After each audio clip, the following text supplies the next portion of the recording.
Hello बच्चों, मैं आपका केमिस्ट्री टीचर राहुल तिवारी और हम लोग अपने YouTube channel south city PCMB पर फिर से एक बार मिल रहे हैं अपनी ऑर्गेनिक केमिस्ट्री में chapter number 2 alcohol, phenol and ether के साथ। बच्चों, बेसिकली इस चैनल की जो खासियत है वो ये है कि ये चैनल SCPS यानी साउथ सिटी पीसीएमबी के थ्रू जो बनाया गया है, ये ICSE और ISC के बच्चों के पर्पज से बनाया गया है, ताकि क्योंकि है क्या, ज़्यादातर यूट्यूब चैनल्स जो है वो CBSE के सारे वीडियोस लेक्चर्स बनाते हैं, लेकिन हम लोग फोकस कर रहे हैं ICSE पर, 10th पर, 12th पर।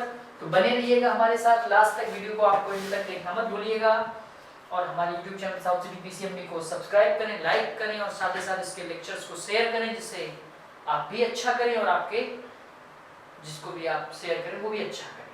चलिए चलते हैं प्रॉपर्टीज ऑफ फिनॉल की तरफ, प्रिपरेशन ऑफ ईथर की तरफ। तो प्रॉपर्टीज ऑफ जो फिनॉल है माय डियर स्टूडेंट्स, प्यारे बच्चों, फिनॉल की कुछ प्रॉपर्टीज आपने पढ़ ली थी, जो बच गई थी वो आज होंगी। तो सबसे पहले हम आपको बता दें, प्रिपरेशन ऑफ फिनॉल में जो प्रॉपर्टीज ऑफ फिनॉल में आपने लास्ट में नाइट्रिक एसिड से यानी नाइट्रेशन ऑफ फिनॉल पढ़ा था, और उसमें एक ऑर्थोनाइट्रोफिनॉल और दूसरा पैरानाइट्रोफिनॉल का फॉर्मेशन हुआ था। तो ऑर्थोनाइट्रोफिनॉल और पैरानाइट्रोफिनॉल दोनों के मिक्सचर्स को अलग कैसे करेंगे, इस चीज पे हम लोगों ने बात की थी कि भाई ऑर्थोनाइट्रोफिनॉल जो होता है उसमें आपका इंट्रामॉलिक्यूलर हाइड्रोजन बॉन्ड होता है, और जो पैरानाइट्रोफिनॉल है उस पे आपका इंटरमॉलिक्यूलर हाइड्रोजन बॉन्ड का फॉर्मेशन होता है। तो इस तरह से इसी के सीक्वेंस में आगे अगर हम एक्सेस अमाउंट में HNO3 और H2SO4 मिला देंगे तो क्या होगा, तो फिर हमारा ट्राई नाइट्रोफिनॉल बनेगा। तो अगर हम लोग इसी फिनॉल में हेडिंग डाल दीजिए, reaction with concentrated HNO3 plus concentrated H2SO4, ये तो ये जो फिनॉल है C6H5OH, इस फिनॉल में अगर आप concentrated HNO3, concentrated H2SO4 ये मिक्स किया है, तो आपका OH, NO2, NO2 और NO, ये जो कंपाउंड बना है ये है 2,4,6 tri nitro phenol.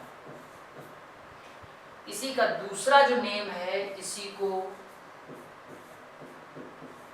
Picric acid भी बोलते हैं।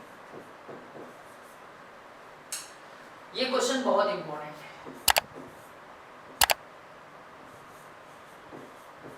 बहुत ज्यादा इंपॉर्टेंट है, फिनॉल टू पिक्रिक एसिड। तो इस क्वेश्चन को आप याद रखिएगा।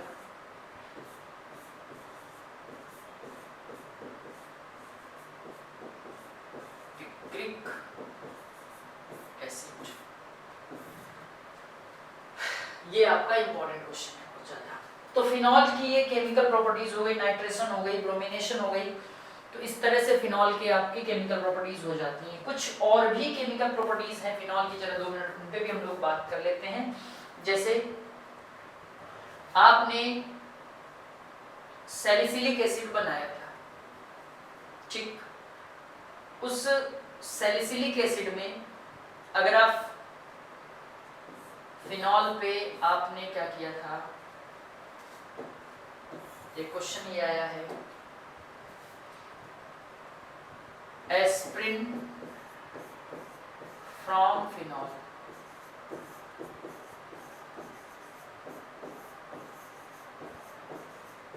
ये आया है।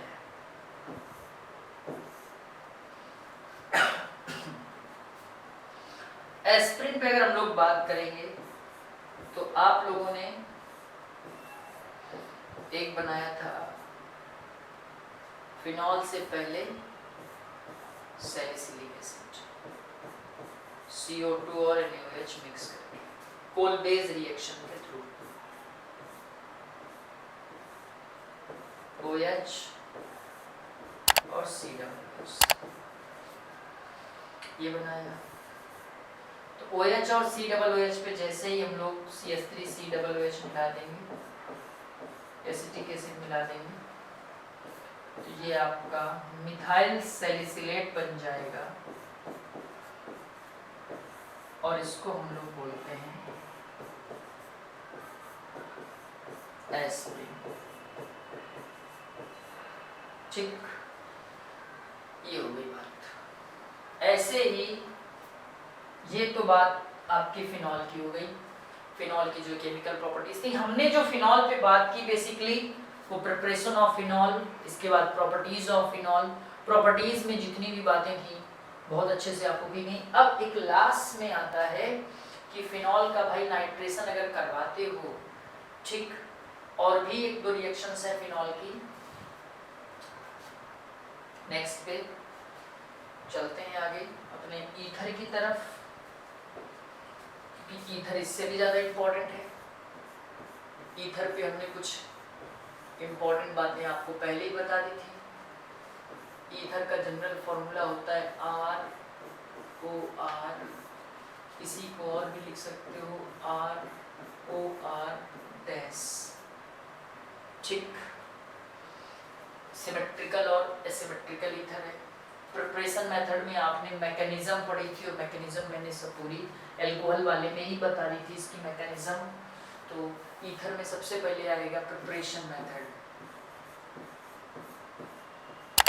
प्रिपरेशन मेथड ये आया, ठीक। तो सबसे पहली आती है डिहाइड्रेशन ऑफ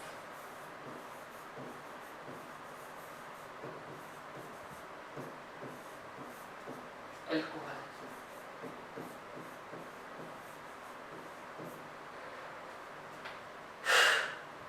जैसे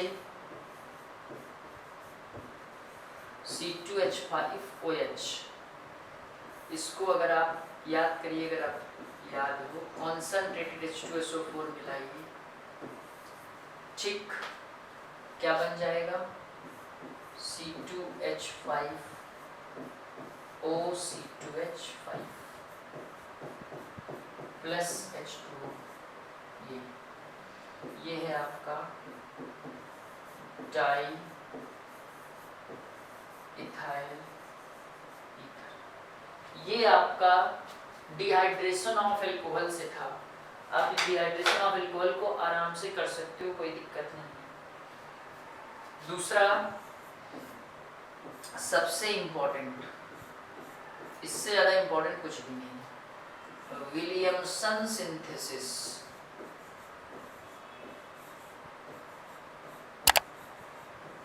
Williamson synthesis reaction,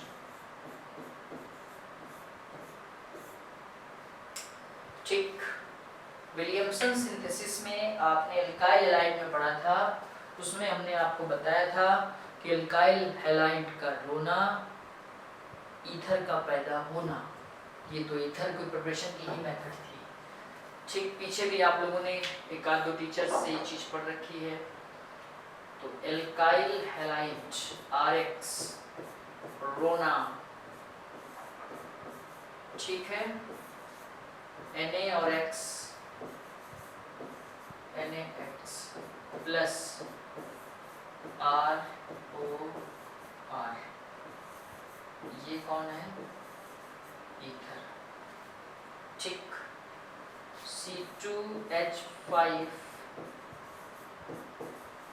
NaBr plus NaOC2H5, NaBr चला गया, क्या बनेगा C2H5O C2H5 प्लस NaBr। ठीक, ये क्या है कि अब इसमें आप सिमेट्रिकल और अनसिमेट्रिकल दोनों टाइप के ईथर्स का प्रिपरेशन कर सकते हो। सपोज करिए आपके पास CH3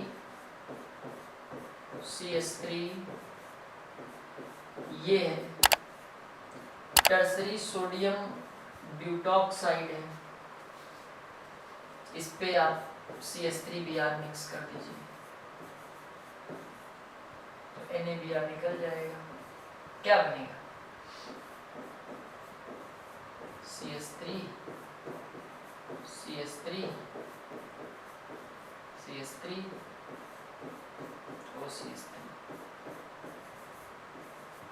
प्लस NaBr। यहीं पे अगर आप सोडियम फिनॉक्साइड में CH3Cl मिला दीजिए तो भी आपका क्या कंपाउंड बनेगा OCH3 प्लस NaCl। सोडियम ठीक, क्लोराइड निकल गया। ये जो कंपाउंड आया इसका एक और नाम होता है एनिसोल, ठीक, और इसी को बोलते हैं methoxy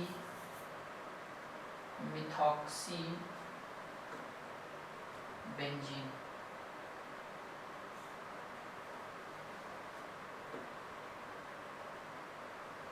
methoxy benzene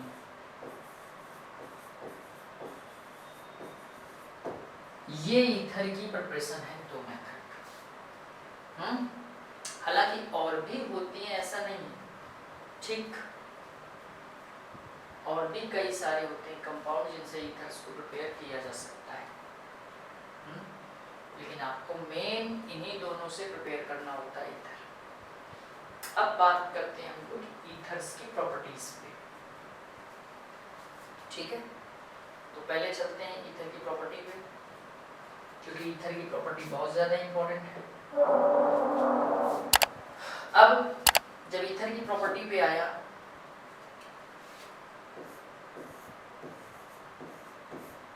properties of ether, तो प्रॉपर्टीज ऑफ ईथर में तुम्हारे पास वही फिजिक्स और फिजिकल और केमिकल प्रॉपर्टीज होती हैं, और उन फिजिकल और केमिकल प्रॉपर्टीज में क्या होता है, तो फिजिकल और केमिकल प्रॉपर्टीज में वही आपकी बॉइलिंग पॉइंट, सॉल्युबिलिटी। अब माय डियर बच्चों कि जो बॉइलिंग पॉइंट है वो तो ईथर का बहुत लो होगा, क्यों, क्योंकि फिजिकल प्रॉपर्टीज है ना, पहली बात हम लोग कर रहे हैं फिजिकल प्रॉपर्टीज।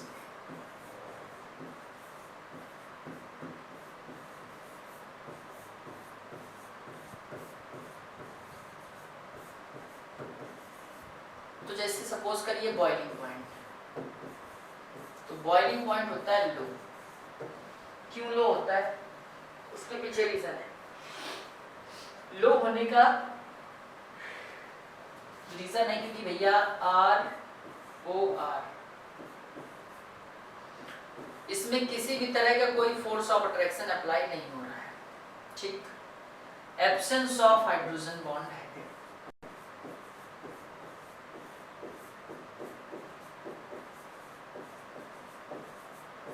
ठीक, इसलिए इनका बॉइलिंग पॉइंट लो होता है, पहला। दूसरी सॉल्युबिलिटी,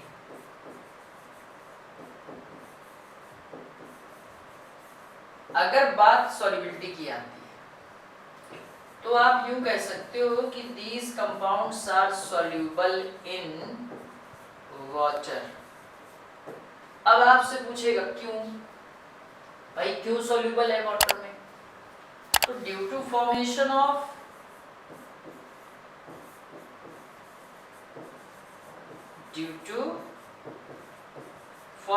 ऑफ हाइड्रोजन बॉन्ड। ठीक, विद वाटर मॉलिक्यूल। कैसे? जैसे आपके पास ये है तो, और ये क्या है? ये H2O है। जरा ध्यान से देखिए, ये डॉटेड लाइन बन रही है।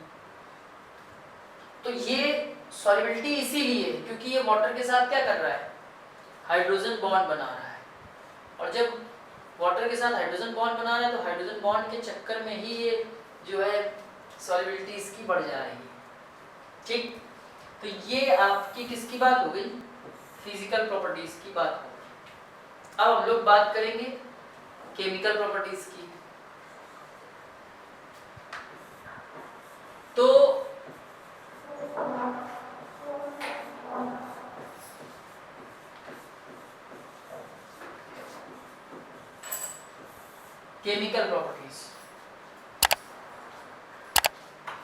केमिकल प्रॉपर्टीज पे बात करें अगर हम लोग तो कई सारी केमिकल प्रॉपर्टीज इसमें आती हैं।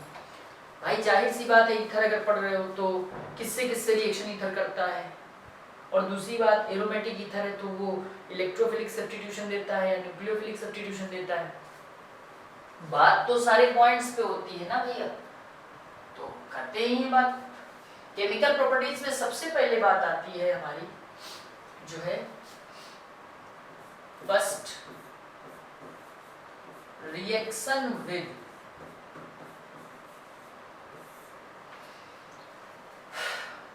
Dilute acid.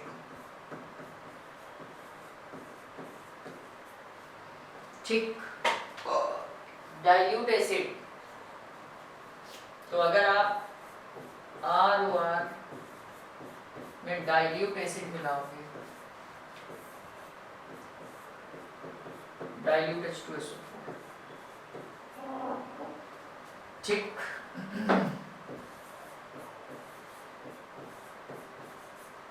ठीक, ये ईथर बन जाएगा। ऐसी ही रिएक्शन आपको इससे कर देगी।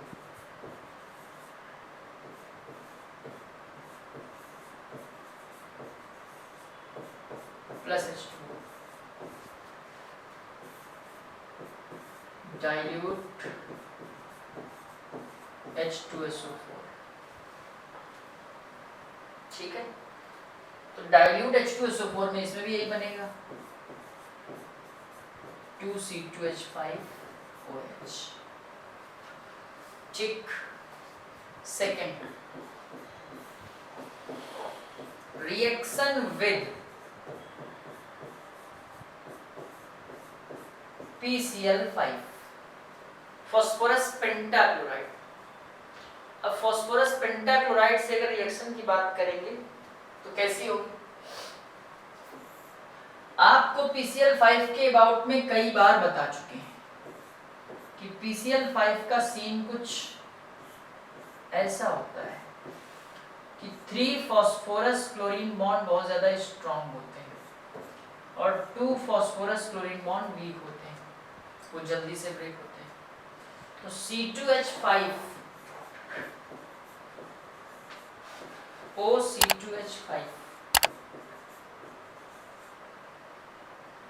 ठीक है, अगर PCl5 से रिएक्शन करता है तो सिचुएशन मेरे बच्चों वही बन रही है जो सब में बनती है कि 2 फास्फोरस क्लोरीन बॉन्ड वीक हैं और इन 2 फास्फोरस क्लोरीन बॉन्ड जो कि वीक हैं वो ब्रेक होंगे और बीच में जो PCl3 बचेगा वो ऑक्सीजन को ले जाएगा, यानी क्या बना देगा? POCl3 प्लस एक C2H5 दूसरा C2H5 क्या बन जाएगा? 2C2H5Cl। ठीक, सिमिलरली इसी तरह से अगर आप और भी किसी कंपाउंड की रिएक्शन करा दो, CH3 और CH3 की करा दो PCl5 से, तो जरा देखिए क्या बनेगा।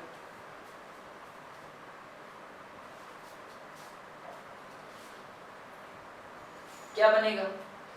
तब भी आपका वही कंपाउंड बनेगा 2CH3Cl प्लस POCl3। ये आपका फास्फोरस क्लोरीन बॉन्ड के थ्रू ईथर से रिएक्शन हुई है, ठीक है। कुछ केमिकल प्रॉपर्टीज ये थी। आगे चलते हैं कुछ और केमिकल प्रॉपर्टीज के साथ। तो अगली केमिकल प्रॉपर्टीज है भाई थर्ड,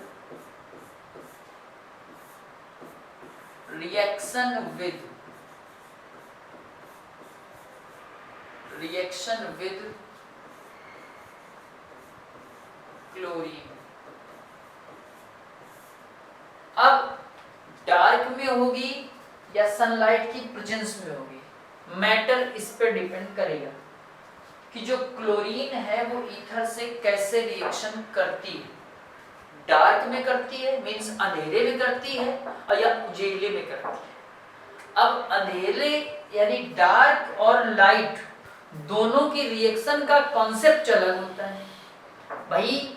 अगर वो डार्क में रिएक्शन करेगी तो कम Cl को रिप्लेस करेगा, Cl कम हाइड्रोजन को रिप्लेस करेगा। लेकिन अगर लाइट की प्रेजेंस में करेगी तो ज्यादा से ज्यादा Cl को more of the more Cls are replaced by the more of the more hydrogen replaced by the chlorine atom, you know। तो पहली इसके अंदर है in dark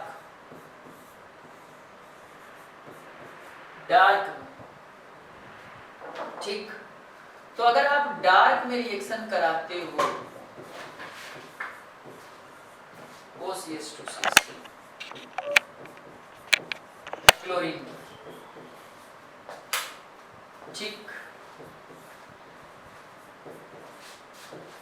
तो ये जो क्लोरीन है एक इस हाइड्रोजन को यहाँ से एक हाइड्रोजन को रिप्लेस करेगा, यानी ये CH3 एक क्लोरीन यहाँ लगा, O एक क्लोरीन यहाँ लगा, CH3 प्लस 2H, ठीक।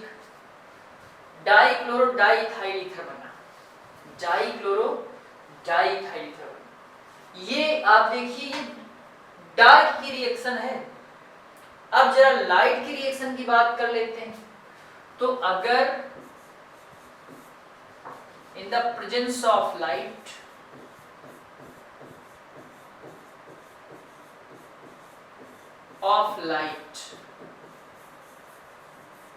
अगर लाइट मिल जाए तो क्या होगा भैया जी?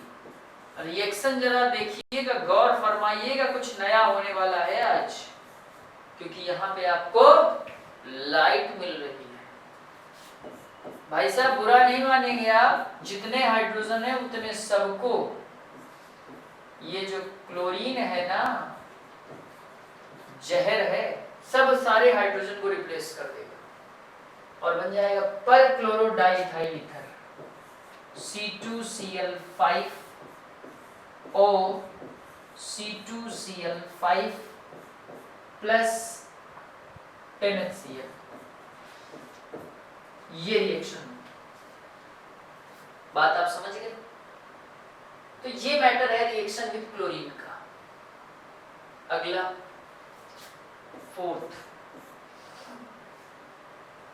फोर्थ में है रिएक्शन विद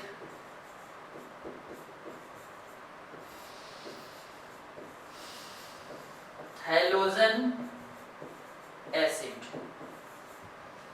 अब जनरली मैं आपको बता दूं जो हैलोजन एसिड है उनमें HI सबसे ज्यादा रिएक्टिव होता है, फिर होगा HBr और सबसे कम होगा HCl, ठीक। HI सबसे ज्यादा रिएक्शन। अब जैसे कह रहा है रिएक्शन विद हैलोजन एसिड, अब आपके पास ROR है, ROR को भूलिएगा नहीं, ये क्या है भैया जी, ईथर है। जैसे ही आप इस पे HI मिक्स करोगे तो देखो क्या होने वाला है, तो ये पहले तो ROH और दूसरा बनाएगा RI, एक एल्काइल आयोडाइड एक एल्केनॉल यानी एल्कोहल बनाएगा। अब ये जो ROH बना है, अगर आपने इस पे HI एक्सेस में मिला दिया, एक्सेस में ज्यादा मिला दिया, तो RI ये भी बना देगा, H2 निकाल देगा। ठीक, ये है मैटर। तो इसलिए अब जैसे यहाँ पे और भी और सारे कंपाउंड HI से लेते हैं अभी हम, C2H5 OC2H5 plus HI plus HI, क्या होगा देखो क्या बना, C2H5OH plus C2H5I, ethanol plus ethyl iodide, ये बना। लेकिन अगर आप एक्सेस में मिला दोगे, एक्सेस में अगर आप एक्सेस में मिला दोगे तो फिर से ये C2H5I प्लस H2। अभी यही हमारा खेल खत्म नहीं हुआ है, अभी तो खेल शुरू हुआ है। अभी तो सिमेट्रिकल ईथर चल रहा था, अब अनसिमेट्रिकल ईथर चलेगा। और अनसिमेट्रिकल ईथर में क्या होता है कि भैया जी आप देखोगे कि एल्काइल ग्रुप जो है ऑक्सीजन के दोनों साइड, मेरे बच्चों भूल रहे होंगे ये ऐसा ग्रुप है जो मेटामेरिज्म शो करता है, और ये मेटामेरिज्म जो शो करता है उसमें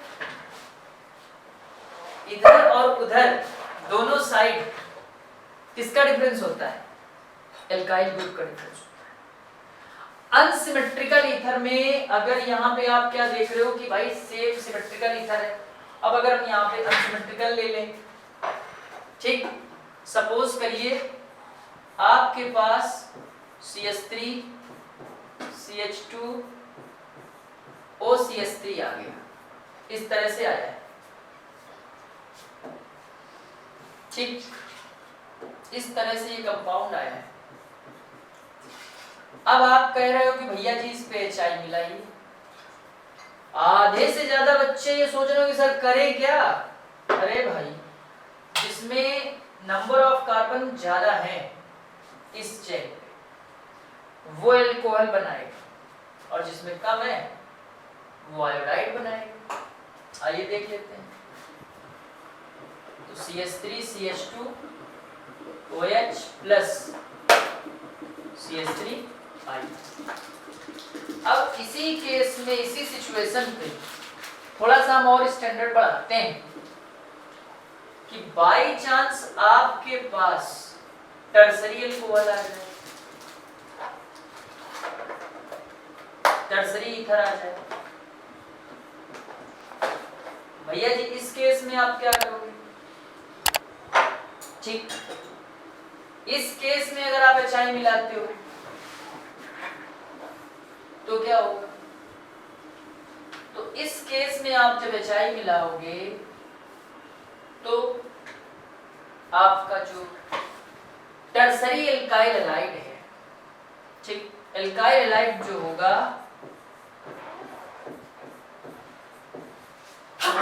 सॉरी राधे राधे, टर्सरी है वो एल्काइल हैलाइड और CH3OH बनेगा। ऐसा ही केस अगर एरोमेटिक केस में आता है, एरोमेटिक केस आता है, याद रखिएगा एरोमेटिक केस आता है। एरोमेटिक केस का मतलब क्या है, एनिसोल आता है, इस पे अगर आप HI मिलाते हो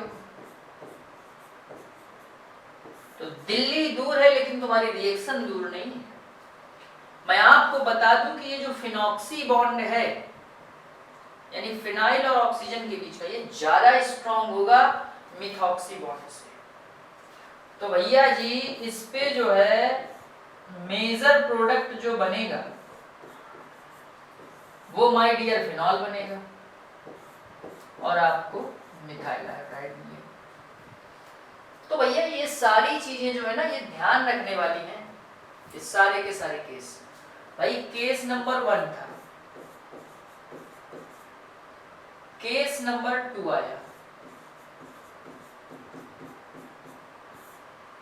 और केस नंबर 3 आया और ये केस नंबर 4 है। तो आपको अलग अलग केस से हमने सारी चीजें बता दी, ठीक है। तो केस नंबर 4 तक इसमें आया। अब जब इतनी सारी रिएक्शन सब ईथर की ही हैं, अब बात करते हैं हम लोग ईथर के इलेक्ट्रोफिलिक सब्स्टिट्यूशन रिएक्शन पे। आइए जानते हैं। तो इलेक्ट्रोफिलिक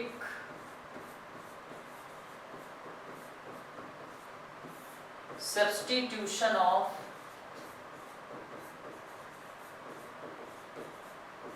एनिसोल, क्योंकि एरोमेटिक ईथर कौन है? एनिसोल ही होता है। अब आपको पता है एनिसोल क्या है?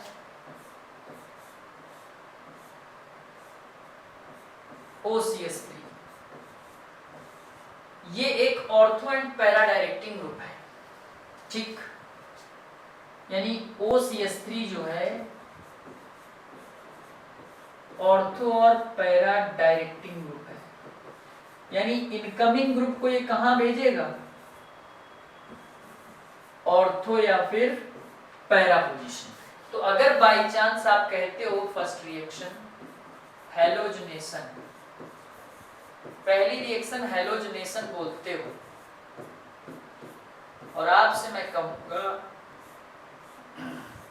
कि ईथर का हैलोजनेशन कराइए, तो जैसे ही आप इस पे क्लोरीन मिलाते हो Fe की प्रेजेंस में, तो ये इनकमिंग क्लोरीन को या तो ऑर्थो पोजीशन पे या तो पैरा पोजीशन पे, और जो पैरा पोजीशन पे जाएगी वही मेजर प्रोडक्ट होगी, मींस इस तरह से पैरा क्लोरो एनिसॉल क्या बनेगा? Para chloro anisole. दूसरा अगर बात करें नाइट्रेशन की, तो नाइट्रेशन किससे होता है? नाइट्रेशन होता है हमेशा HNO3 से। तो HNO3 किसकी प्रेजेंस में होता है? हमेशा OHNO2 के साथ, कॉन्सनट्रेटेड H2SO4, क्योंकि ये डिहाइड्रेटिंग एजेंट की तरह काम कर जाता है ना ये। तो ये और पैरा पोजीशन तो पे लगेगा ये नंबर, तो क्या बनेगा? OCS3 ऐसे ही रहेगा, ये पैरा पोजीशन पे कौन लग गया? NO2 plus H2O, para nitro anisole, ठीक। ये पैरा क्लोरो एनिसोल, ये पैरा नाइट्रो एनिसोल, ठीक। अगला आता है सल्फोनेशन।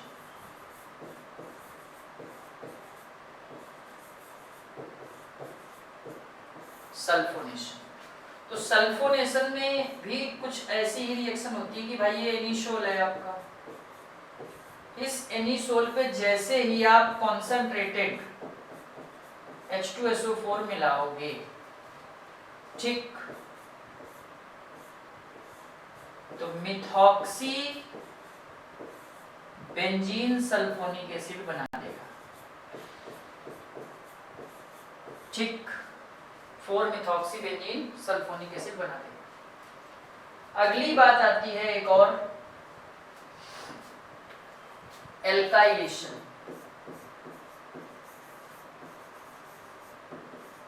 एल्काइलेशन में क्या होता है, तो आपको पता है एल्काइलेशन में क्या होता है कि अगर आप एनीशॉल का एल्काइलेशन कराते हो, मतलब CH3Cl से रिएक्शन कराते हो, किसकी प्रेजेंस में, वही आपका एनहाइड्रस AlCl3, ठीक। तो वही ऑर्थो और पैरा डायरेक्टिंग ग्रुप है, इसको कहाँ भेजेगा भैया, पैरा पोजीशन पे, और ये Cl निकल जाएगा, ठीक। एसाइलेशन, एसाइलेशन में क्या होता है, ये जो आपका मिथॉक्सी बेंजीन है, इस पे आप अगर एसाइल क्लोराइड CH3COCl ऐड करते हो, एनहाइड्रस AlCl3, इसको मत भूलिएगा। अगर आप इसको भूल गए तो रिएक्शन के नंबर आप भूल जाइएगा। ऐसे ही करेंगे तो फिर आपका वही HCl हम बने तुम बने एक दूसरे के लिए, HCl के तो कहानी ही यही है, तो HCl को मत भूला करिए आप। जैसे Cl को देखेगा गाना गाने लगेगा, और उस गाने पे वो इतना मस्त हो जाएगा कि तुरंत उसके साथ निकल लेगा। तो क्या, जब HCl निकल गया तो भैया मजबूरी में COCH3 को नीचे आना पड़ा और पैरामिथॉक्सी एसिटोफिनॉन बनाना पड़ा। तो इस रिएक्शन का आपका नाम है, मत भूलिएगा, फ्रीडल क्राफ्ट। जमाने से पढ़ रहे हैं आप, कोई भी लिख दीजिएगा Friedel craft. Alkylation and acylation reaction, acylation reaction, ये आपकी हो गई ईथर की बात। तो मेरे बच्चों, एल्कोहल, फिनॉल और ईथर आपका ऑर्गेनिक चैप्टर था, बहुत ही बेहतरीन तरीके से मैंने फिनिश किया। अब आपका अगला चैप्टर होगा एल्डिहाइड, कीटोन और कार्बोक्सिलिक एसिड। उसके पहले कुछ ना कुछ क्वेश्चंस पे भी मैं बात कर सकता हूँ नेक्स्ट लेक्चर पे, तो बने रहिएगा हमारे YouTube channel south city PCMB पर। और ईयर लॉन्ग लेक्चर की सीरीज के साथ मैं आपका chemistry teacher Rahul Tiwari. Thank you and have a nice day.